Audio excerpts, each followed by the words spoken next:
50歲到59歲呢10年，有4道難捱嘅坎，好多人就係跌喺第3道。老話講50知天命，但真係到咗50，你先第一次睇得明命裏嗰道坎有幾難跨。呢10年係人生最艱難嘅一程，表面風平浪靜，底下暗湧處處。人一過咗50，牛嘅係心，道嘅係劫。呢4道坎，道道都唔容易。第一道坎，身體嘅坎。50歲前忙事業忙細路，身體好似牛咁頂得住。50歲後力氣仲喺度，底氣卻冇晒，血壓高咗，腰骨痛，瞓唔着。呢啲唔係小毛病啊，係身體喺度同你申訴。你以為仲頂得住，其實係身體喺度還債。後生嗰陣攞命換錢，中年以後攞錢換命。40、50歲打後，若果仲唔識節制，唔識養，命運就會同你清算。到咗一定年紀，養生就係護家。慢活唔係懶，係惜命。第2道坎，親情嘅坎。50歲嘅人企喺人生嘅兩頭，上面有老，下面有細，父母漸老，子女漸遠。你一邊送老人家去醫院，一邊送細路出門上路。前半生搏命靠近，後半生要學識放手。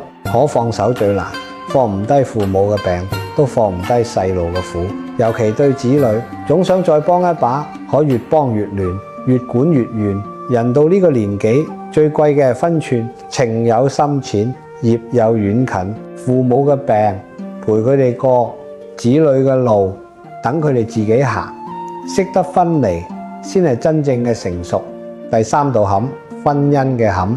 50歲以後嘅婚姻好容易出問題，唔係因為唔愛，而係因為太攰。後生嗰陣同甘共苦，到咗中年變成互相睇唔順眼。人到50，婚姻最大嘅敵人唔係外遇，係厭倦。有啲人熬唔過呢個坎，貪一時解脫，以為離咗就輕鬆，卻忘記孤獨更長。亦有人識得回頭，收起指責，多一份體諒。婚姻到後半程，比嘅係忍心，亦係溫馨。兩個都識得低頭嘅人，感情先可以續命。第4道坎，心態嘅坎。50歲以後，諗得通嘅人少，睇得開嘅人更加少。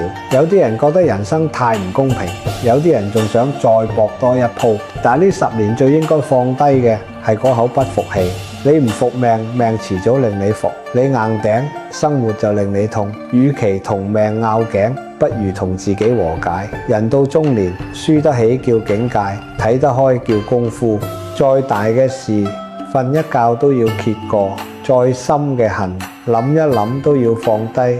50到59係命運篩選人嘅10年，有人跨過坎，穩穩陣陣繼續行；有人跌喺坎底，再也冇起反身。所以人啊，難嘅唔係過日子，難嘅係過心嗰一關。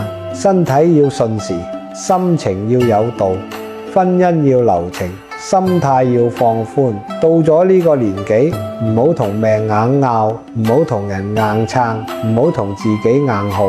順天而心安，隨遇而自得。人生後半程唔係比邊個風光，而係睇邊個熬得過坎，守得住安。往後餘生，願你揾過每一次坎，唔慌唔怨唔嫌苦，心裏有光，腳下有路。